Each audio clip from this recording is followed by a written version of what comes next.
M'dzina la Atate ndi la Mwana ndi la Mzimu Woyera. Amen. Tikulandireni inu abale okondeka nonse kulikonse kumene muli kuno ku Tilankhuleni Ambuye. Tasonkhana mwachizolowezi tsiku ndi tsiku kuti tigawane mawu a Mulungu. Mawu athu oyamba lero akuchoka m'buku la Ntchito za Atumwi. Ntchito za Atumwi mutu 13 kuyambira ndime 13 kulekezera 25.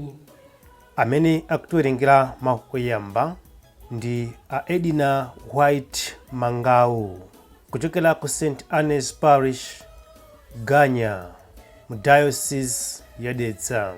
Ndipo salimo yathu kunena kuti inu chauta ndidzayimba mosalekeza nyimbo yotamanda.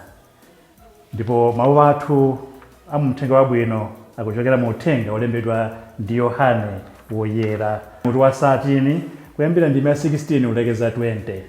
Amene akutiwerengera mthenga wabwino komanso kutigawira mawu ndi Reverend Father Sylvester Kansimbi achipani cha nsembe a Spiritans kuchokera ku St. Anne's Parish, Ganya, mu Diocese ya Dedza. Mawu oyamba. Mwa zidzukulu za Davideyo, Mulungu adasankha Yesu kuti akhale mpulumutsi. Mawu a m'buku la Ntchito za Atumwi. Ntchito za Atumwi mutu 13 kuyambira ndime 13 kulekezera 25. Paulo ndi anzake adayenda mchombo kuchokera ku Pafoi kukafika ku Perga dera la Pafilia. Koma Yohane adawasiya nabwerera ku Yerusalemu. Kuchokera ku Perga iwo adapitirira nakafika ku Antiokeya dera la Pisidia. Pa tsiku la Sabata adalowa nyumba ya mapemphero a Ayuda nakhala pasi. Atawerengedwa mawu a m'buku la Malamulo a Mose ndi m'buku la Aneneri, akulu a nyumba ya mapemphero ija adawatumira mawu owauza kuti, abale, ngati muli ndi mawu olimbitsa nawo anthuwa nenani. Apo Paulo adayimirira nakweza dzanja kuti anthu akhale chete. Ndipo adayamba kuyankhula adati, inu Aisraeli ndi ena onse oopa Mulungu, mverani Mulungu wa mtundu wathu wa Israeli. Adasankha makolo athu ndipo adawakuza pamene anali alendo m'dziko la Igupti. Adawatulutsa m'dzikomo ndi dzanja lake lamphamvu. Adawasamalabe mopirira m'chipululu zaka 40. Iye adawononga mitundu 7 ya dziko la Kanaani, napereka dziko lawo kwa Israeli kuti likhale lawo. Zonsezi zidatenga zaka ngati 450. Pambuyo pake adawapatsa oweruza kufikira nthawi ya mneneri Samueli. Kenaka anthu adapempha kuti awapatse mfumu. Ndipo Mulungu adawapatsa Saulo mwana wa Kisi, munthu wa mfuko la Benjamini. Iye nkuwalamulira pa zaka 40. Pambuyo pake Mulungu adanchotsa Sauloyo nayika Davide kuti akhale mfumu yawo. Za iyeyu Mulungu adanena kuti, ndapeza Davide mwana wa Yese, ndiye munthu wanga wapamtima, amene adzachita zonse zimene ine ndifuna. Mwa zidzukulu za Davideyo Mulungu adasankha Yesu kuti akhale mpulumutsi wa Israeli. Monga momwe adalonjezera kale, iyeyu asadayambe ntchito Yohane ankalalikira Aisraeli onse kuti atembenuke mtima ndi kubatizidwa. Pamene Yohane anali pafupi kutsiriza ntchito yake, adafunsa anthu kuti, kodi inu mumayesa kuti ine ndine yani? Inetu sindine amene mukumuyembekezayo ayi. Koma pakubwera wina pambuyo panga, amene ine sindili woyenera ngakhale kuvula nsapato zake. Mawu a Ambuye. Tithokoze Mulungu. Ambuye akhale nanu, akhalenso ndi mzimu wanu. Mawu a mumthenga woyera monga adalembera Yohane.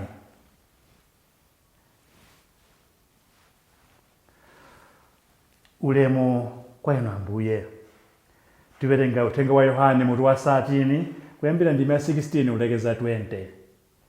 Yesu atatsuka mapazi a ophunzira ake, anawawuza kuti, kunena zoona, wantchito saposa mbuye wake, nthumwinso siposa woyituma. Ngati mudziwa zimenezi, ndinu odala mukamazichita. Mawuwa sindikunenera nonsenu ayi, ndikuwadziwa amene ndawasankha. Koma ziyenera kuchitikadi zimene malemba adanena kuti amene ankadya nane pamodzi, yemweyo ndiye adandiwukira. Ndikuwuziranitu zimenezi tsopano zisanachitike, kuti zikadzachitika mudzakhulupirire kuti ine ndinedi ndilipo. Ndithu ndikunenetsa kuti wolandira aliyense amene ndamtuma amalandira ine, ndipo wandilandira ine amalandira iye amene anandituma. Mthenga wa Ambuye. Ulemu kwa inu Ambuye Yesu Khristu. Yesu atatsuka mapazi a ophunzira ake, anawuza kuti ndiye kuti tili mu Mulungu woyera. Uthenga wabwino kutitengera ku Mulungu woyera, umene Ambuye Yesu, mwana wa Mulungu, anadzichepetsa nagwada pansi, tawero ili mchiuno mwake, kusambitsa mapazi a ophunzira awo. Kudzichepetsa kwa Mulungu, kudzichepetsa kwa Ambuye Yesu. Yesu atatsuka mapazi a ophunzira ake, anawuza kunena zoona wantchito saposa mbuye wake. Ambuye Yesu akutsuka mapazi a ophunzira awo, ndipo akuwawuza kuti wantchito saposa mbuye wake. Ndikutsukani mapazi, koma mudziwe kuti inunso mwene kuita zimenezi kwa anthu ena.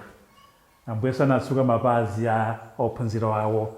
Phunziro loyamba limene ndikuliona, ifenso atsogoleri, Mkhristu una aliyense ane kutsuka mapazi a Mkhristu mzake kapena munthu mzake amene amuona naona kuti nkofunikira kuti nditsuke mapazi wake. Ndipo Ambuye Yesu akunena kuti ndinu odala mukamachita zimene ndakuwuzani. Atiwuza zota kutsuka mapazi a anthu ena. Mpingo uyenera kutsuka mapazi a anthu osauka. Apapo atu Francisco akutiwuza kuti iwo amasangalala kuti mpingo ukhale wabii, wakuda kugwira zintchito. Usamakhale wakilini, kuti basi m'manja mwathu muli niti ndithu oti tadzula mafuta ayi. Apapo atu Francisco kawiri akutiwuza kuti ifeyo amene tasankhidwa otsuka mapazi a anthu ena, tizimva tsono kununkha kwa anthu amene tikuwatsuka mapazi wawo, kuti tiziona zifukwa ziwatsukira. Ndinu odala mukamachita zimene ine ndakuwuzani. Ndife anthu odala kuti ntchito imene timagwira ife, ntchito imene mumagwira inu, ansembe anzanga, asistere, anthu oyitanidwa kumoyo osiyanasiyana, m'banja mmene, ndife anthu odala amene tikupitiriza zintchito za Ambuye Yesu, zintchito za Mulungu, ndipo tizizigwira monyadira kuti ntchito tuyigwirayi si yanga ayi, si ya kampani ayi, koma tigwira ntchito ya Ambuye Yesu. Ndi Ambuye Yesu akusonyeza chikondi chawo pa ife, ndipo iwo akunena kuti amene amulandira iyeyo Ambuye Yesu akulandira amene anamutuma. Amene atilandira ife timapita kwina ntisuka mapazi a anthu iwo aja sakulandira ife ayi, ndife anthu otumidwa. Otumidwa sachita zofuna zake, ndife anthu amene timene kuti timvere. Ena mwa ife tinatenga malumbiro omvera akumvera, tena kuchita zimene tayenera kuzichita. Ambiri mwa ife pakati pathu ngakhale ansembe, asistere, timatumidwa mupita kwakuti kupatisi yakuti ku community yakuti kumapezeka kuti kumene kuja tumambisenso zintchito zathu, tumambisa maprojekiti yathu, kusiye zimene atitumazicha atuzokuti tikazichite. Ntchito yako nkuparishi. Wona munthu akuyambisa zintchito zina outside the parish, outside the diocese. Ambuye Yesu akutiuza kuti iwo anatumidwa ndipo amachita zimene wamtumawo Mulungu wamphamvu zonse anawauza. Ifenso tizichita zimene Mulungu akufuna kuti tizichite, zimene Ambuye Yesu azichita. Ndithu ndikunenetsa kuti wolandira aliyense amene ndamtuma amalandira ine. Mwa ife Mulungu akulandiridwa, mwa ife Ambuye Yesu akulandiridwa, mwa ife mpingo kulandiridwa. Tiyeni tipitirize ntchito ya Ambuye yotsuka mapazi anthu ena. Tiyeni tipitirize ntchito yofalitsa uthenga wabwino, ndipo kudzera mwa ife Mulungu akutamandika, kudzera mwa ife Ambuye Yesu akutamandika, kudzera mwa ife utatu woyera, Mulungu Atate, Mwana ndi Mzimu Woyera ukutamandika. Ngati Mulungu atamandika, ifenso tikutamandika. M'dzina la Atate ndi la Mwana ndi la Mzimu Woyera. Amen.